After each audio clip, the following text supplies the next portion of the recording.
ಶಿಡ್ಲಘಟ್ಟದಲ್ಲಿ ಸಮಾಜ ಸೇವಕ ಪಿಎನ್ ರಘುನಾಥ ರೆಡ್ಡಿ ಅವರಿಂದ ರೋಗಿಗಳಿಗೆ ಮಾವಿನ ಹಣ್ಣು ಹಾಗೂ ಬ್ರೆಡ್ ಮತ್ತು ಹಾಲು ವಿತರಣೆ.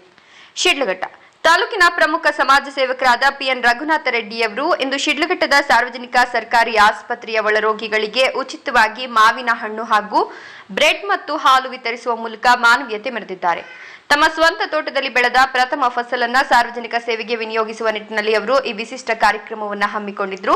ತಮ್ಮ ತೋಟದಲ್ಲಿ ಯಾವುದೇ ರಾಸಾಯನಿಕಗಳನ್ನು ಬಳಸದೆ ಸಂಪೂರ್ಣ ಸಾವಯವ ಪದ್ಧತಿಯಲ್ಲಿ ಬೆಳೆದಿರುವ ಮಾವಿನ ಹಣ್ಣುಗಳ ಮೊದಲನೇ ಫಸಲು ಇದಾಗಿದೆ. ಈ ಹಣ್ಣುಗಳನ್ನು ವಾಣಿಜ್ಯ ಉದ್ದೇಶಗಳಿಗಾಗಿ ಮಾರುಕಟ್ಟೆಯಲ್ಲಿ ಮಾರಾಟ ಮಾಡದೆ ತಾಲೂಕಿನ ಜನತೆಗೆ ಒಂದು ಕೊಡುಗೆಯಾಗಿ ನೀಡಬೇಕು ಎಂಬ ಉದಾತ್ತ ಉದ್ದೇಶದಿಂದ ಅವರು ಈ ನಿರ್ಧಾರ ಕೈಗೊಂಡಿದ್ದಾರೆ ಎಂದು ಶಿಡ್ಲಘಟ್ಟದ ಸರ್ಕಾರಿ ಆಸ್ಪತ್ರೆಗೆ ಭೇಟಿ ನೀಡಿದ ರಘುನಾಥ ರೆಡ್ಡಿ ಅವರು ಯಾವುದೇ ಪಕ್ಷ ಭೇದ ಇಲ್ಲದೆ ಆಸ್ಪತ್ರೆಯಲ್ಲಿ ಚಿಕಿತ್ಸೆ ಪಡೆಯುತ್ತಿರುವ ಎಲ್ಲ ಒಳರೋಗಿಗಳಿಗೆ ಮಾವಿನ ಹಣ್ಣುಗಳನ್ನು ವಿತರಿಸಿ ಅವರ ಆರೋಗ್ಯ ವಿಚಾರಿಸಿದರು.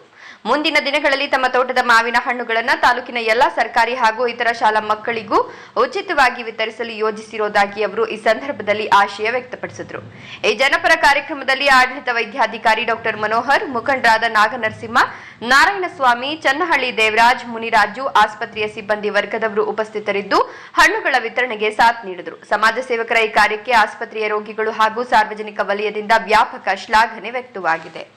ವರದಿ ನಂದಿ ರಾಜೇಶ್, ಶಿಡ್ಲಘಟ್ಟ.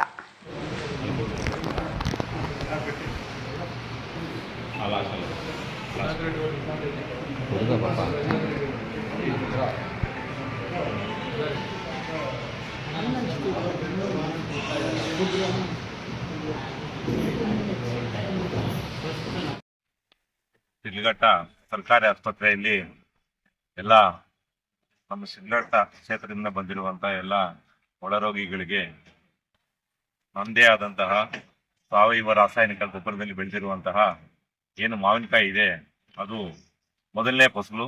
ಈ ಫಸಲು ಯಾವುದೇ ಕಾರಣಕ್ಕೂ ನಾನು ಇದನ್ನ ಕಮರ್ಷಿಯಲ್ ಮಾಡ್ಕೋಬಾರ್ದು ಅಂತ ಹೇಳ್ಬಿಟ್ಟು ಈ ತಾಲೂಕಿನ ಜನತೆಗೆ ನನಗೊಂದು ಕೊಡುಗೆ ಇರಲಿ ಅಂತ ಹೇಳ್ಬಿಟ್ಟು ಮೊದಲನೇದಾಗಿ ಇವತ್ತು ನಾನು ಶಿಡ್ಲಘಟ್ಟ ಸಾರ್ವಜನಿಕ ಆಸ್ಪತ್ರೆಗೆ ನಾನು ಬಂದು ಎಲ್ಲ ನಮ್ಮ ಸಿಬ್ಬಂದಿ ಜೊತೆಯಲ್ಲಿ ನಮ್ಮ ಸ್ನೇಹಿತರಂತ ನಾಗನರಸಿಂಹ, ದೇವಪ್ಪ ಇವರೆಲ್ಲ ಇದ್ದಾರೆ. ಇವ್ರ ಜೊತೆಯಲ್ಲಿ ನಾನು ಪಕ್ಷಾತೀತವಾಗಿ ಇಲ್ಲಿ ಏನು ರೋಗಿಗಳಿಗೆ ವಿತರಣೆ ಮಾಡಿದ್ದೀನಿ. ಅದೇ ರೀತಿ ಮುಂದಿನ ದಿನಗಳಲ್ಲಿ ಆ ಮಾವಿನಕಾಯಿಯನ್ನ ಶಾಲಾ ಮಕ್ಕಳಿಗೆ ನನ್ನ ಭಾಗದಲ್ಲಿರುವಂತ ಎಲ್ಲ ಸರ್ಕಾರಿ ಶಾಲಾ ಮತ್ತೆ ಎಲ್ಲ ಶಾಲಾ ಮಕ್ಕಳಿಗೂ ಕೂಡ ಕೊಡಬೇಕು ಅಂತ ಹೇಳ್ಬಿಟ್ಟು ನಾನು ಅಂದ್ಕೊಂಡಿದ್ದೀನಿ. ನನ್ನ ಉದ್ದೇಶ ಅದಾಗಿದೆ.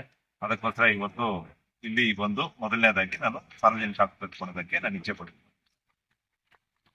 ಈ ದಿನ ನಾಯಕರಾದಂತಹ ರಘುನಾಥ ರೆಡ್ಡಿರವರು ಅವರ ತೋಟದಲ್ಲಿ ರಾಸಾಯನಿಕವಾಗಿ ಯಾವುದೇ ರಾಸಾಯನಿಕ ಪದಾರ್ಥಗಳನ್ನು ಬಳಸದೆ ಸಾವಯವ ಪದ್ಧತಿಯಲ್ಲಿ ಮಾವಿನ ಹಣ್ಣು ಬೆಳೆದಿದ್ದು ಅದನ್ನು ಮಾರಾಟ ಮಾಡದೆ ಎಲ್ಲಾ ತಾಲೂಕಿನಲ್ಲಿ ಇರ್ತಕ್ಕಂಥ ಎಲ್ರಿಗೂ ಆ ಮಾವಿನ ಹಣ್ಣು ಉಚಿತವಾಗಿ ನೀಡಬೇಕಂತ ಒಂದು ಉದ್ದೇಶದಿಂದ ಇವತ್ತು ಸರ್ಕಾರಿ ಆಸ್ಪತ್ರೆಯಲ್ಲಿ ಒಳರೋಗಿಗಳಿಗೆ ಹಣ್ಣುಗಳನ್ನು ವಿತರಣೆ ಮಾಡಿದ್ದಾರೆ. ಅದೇ ರೀತಿ ಶಾಲಾ ಮಕ್ಕಳಿಗೂ ಈ ಮಾವಿನ ಹಣ್ಣುಗಳನ್ನು ಕೊಡ್ಬೇಕನ್ನೋ ಉದ್ದೇಶದಿಂದ ನಮ್ಗೆ ಇವತ್ತೊಂದು ಕರೆ ಮಾಡಿದ್ರು ನನಗೆ. ಅದೇ ರೀತಿ ನಾನು ಅವ್ರ ಜೊತೆಲಿ ಬಂದು ಈ ಒಂದು ಸಮಾಜ ಸೇವೆ ಕಾರ್ಯಕ್ರಮದಲ್ಲಿ ಭಾಗವಹಿಸೋದಕ್ಕೆ ನನಗೆ ತುಂಬಾ ಸಂತೋಷ ಆಗಿದೆ. ಅವರು 2006ರಿಂದಲೂ ನಮ್ಗೆ ತುಂಬಾ ಪರಿಚಯಸ್ಥರು. ಅವರು 2006ರಿಂದಲೂ ತುಂಬಾ ಸಮಾಜ ಸೇವೆ ಕಾರ್ಯಕ್ರಮದಲ್ಲಿ ಮುಂಚೂಣಿಯಾಗಿ ಕೆಲಸ ಮಾಡ್ಕೊಂಡು ಬಂದಿದ್ದಾರೆ. ಸಮಾಜ ಸೇವೆ ಅಂದ್ರೇನೆ ರಘುನಾಥ ರೆಡ್ಡಿ ಅವರ ಒಂದು ಮಟ್ಟಿಗೆ ಈ ತಾಲೂಕಿನಲ್ಲಿ ಹೆಸರು ಮಾಡಿರ್ತಕ್ಕಂಥವ್ರು. ಅವ್ರಿಗೆ ಇನ್ನ ದೇವರು ಹೆಚ್ಚಿನ ರೀತಿಯಲ್ಲಿ ಸಹಕಾರ ಸಹಾಯ ನೀಡಲಿ ದೇವರ ಅವ್ರ ದೇವರಲ್ಲಿ ಕೇಳ್ಕೊಳ್ತಾ ಎಲ್ರಿಗೂ ಒಳ್ಳೇದಾಗಲಿ ಅಂತೇಳಿ ಹೇಳುತ್ತೆ.